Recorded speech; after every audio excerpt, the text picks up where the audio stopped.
En la primera mitad del siglo XIX, posterior a la independencia de Chile, se evitaba, la mayor parte del tiempo, establecer conflictos entre el Estado chileno y la nación mapuche. Y es que no tenían realmente, en ese momento, un porqué o para qué confrontarlos. Los españoles lo intentaron tiempo atrás, pero como es bien sabido, no lograron cometer su objetivo, y gracias a aquello, siglos antes de la independencia, ya se habían firmado tratos que establecían que el pueblo mapuche se consideraba legalmente una nación independiente. Los chilenos no tenían una razón lo suficientemente importante para atacar, considerando el daño y costo que esto podría traer al país, el cual recordemos que hace muy poco había comenzado a desarrollarse. A raíz de esto, la decisión que se había tomado en el Estado era solo integrarlos pacífica y paulatinamente a la sociedad chilena, a través de distintos métodos de incorporación, como las escuelas de misioneros.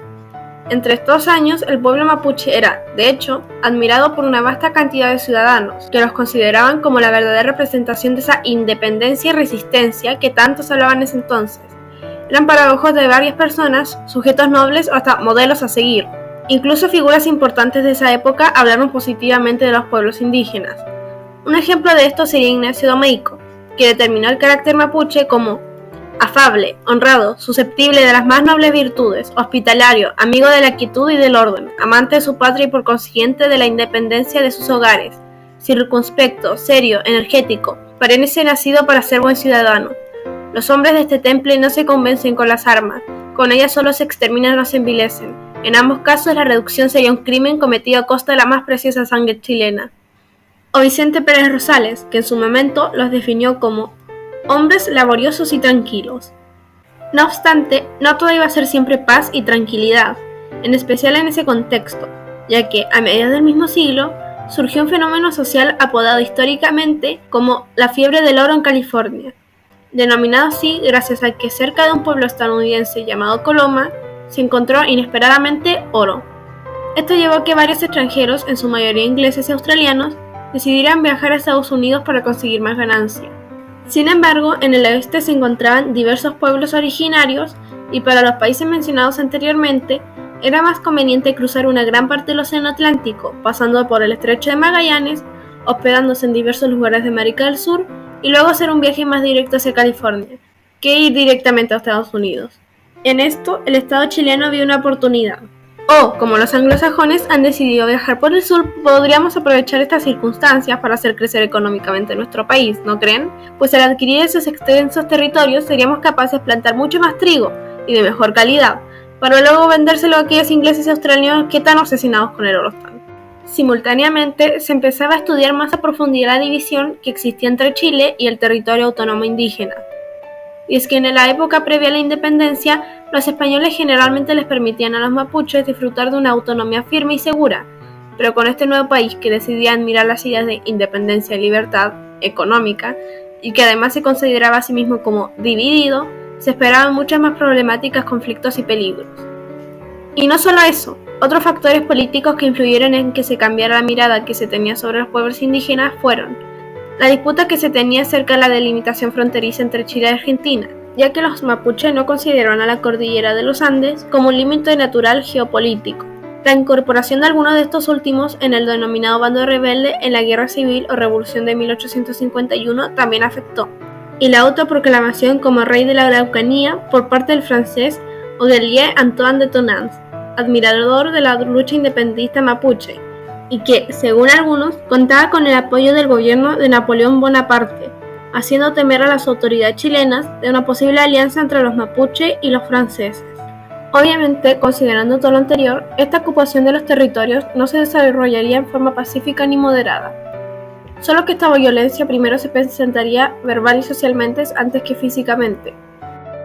En la década de los 50 y los 60, el popular diario del Valparaíso, El Mercurio, fomentó una larga campaña para cambiar la percepción positiva que se tenía en Chile en torno a los pueblos indígenas.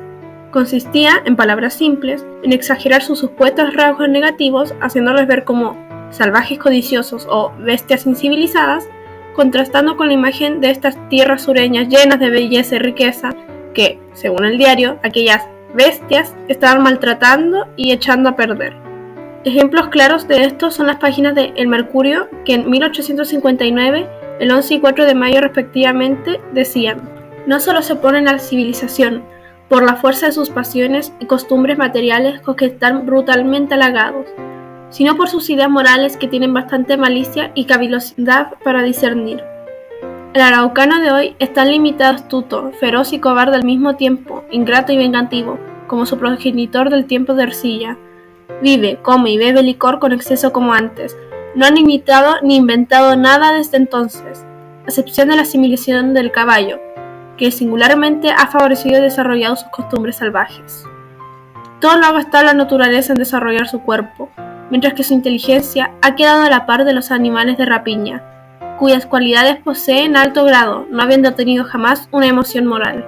El único contrincante nacional que se presentó en esa época fue la Revista Católica, que, el 4 de junio de 1859, añadía textualmente en uno de sus artículos: las ideas de Mercurio solo pueden hallar favorable acogida en almas ofuscadas por la codicia, y que han dado un triste adiós a los principios eternos de lo justo, de lo bueno, de lo honesto. Solo pueden refugiarse en los corazones fríos, sanguinarios, crueles, que palpitan de alegría cuando presencian las últimas convulsiones de una víctima. Sin embargo, esto no frenó el afán de dicho diario en seguir con la campaña en contra de los mapuche, y el 1 de noviembre de 1860 seguía afirmando que ya ha llegado el momento de comprender seriamente la campaña contra esa raza soberbia y sanguinaria, cuya sola presencia en esas campañas es una amenaza palpitante, una angustia para las riquezas de las ricas provincias del sur. Posterior a tales aseveraciones, se empezó definitivamente la lucha por los territorios de pertenencia mapuche. En 1862 se apoderaron de la ciudad de Angol, Mulchen, Negrete y Lebu, bajo el mando de Cornelio Saavedra. En 1866 se aprobó una ley que permitía al Estado despojar a los mapuches de sus tierras, para venderlas posteriormente en subastas públicas, y en 1868 se decretó en el Congreso, con 48 votos a favor y 3 en contra en la Cámara de Diputados, otra ley que aceptó el presupuesto para poder ejecutar la llamada ocupación de la Araucanía, que no llegaría a la conquista total sino hasta el año 1881. Luego, entre 1884 y 1929, se llegaría a la despropiación de más del 90% de tierras mapuches, y con un exterminio total aproximado al 20%. De acuerdo a las declaraciones de José Bengoa, se podría afirmar que la guerra nunca había cesado totalmente en la frontera. Continuamente había roces, batidas al interior del territorio, depredaciones, etc. En esta guerra sin duda que hubo respuestas indígenas. Se defendieron con todas sus fuerzas y emplearon a fondo la astucia. La guerra, sin embargo, involucraba no solo a los guerreros y al ejército mapuche, sino también a la población civil. Se incendiaban las rucas, se mataba y capturaba a mujeres y niños, se arriaba con los animales y se quemaban las cementeras. En páginas posteriores añade que, sabiendo los mapuches del riesgo a que se exponían con la declaración de guerra, procedieron a trasladar a sus familias hacia lugares más alejados y seguros. Diversas informaciones dan cuenta de masivas caravanas que se dirigían a la Argentina, a la cordillera y al sur del territorio. Incluso el Mercurio, que como sabemos apoyó e incentivó la apropiación armada de estos terrenos, publicó en uno de sus artículos del 5 de febrero de 1869, cuestionando a la violencia que se está desprendiendo en el sur. Si somos civilizados, ¿cómo es posible que hagamos al araucano una guerra de salvajes? Pero, por otro lado, según el senador, escritor y militar chileno Pedro Godoy Palacios en 1861, nadie podía discutir el derecho legítimo que los asistía de adueñarse del territorio mapuche, que no había nada que conquistar en sí, sino simplemente ocupar lo que ya era legalmente de los chilenos. Y por último, Manuel Antonio Mata, en torno a la aprobación de la ley de 1868, de la cual él fue uno de los 3 votantes en contra, reflexionó: no traerá otro resultado que el exterminio o la fuga de los araucanos, porque persiguiéndolas por todas partes no tendrán más que perecer víctimas de la superioridad de nuestras armas y número. Entonces, los bárbaros no serán ellos, seremos nosotros.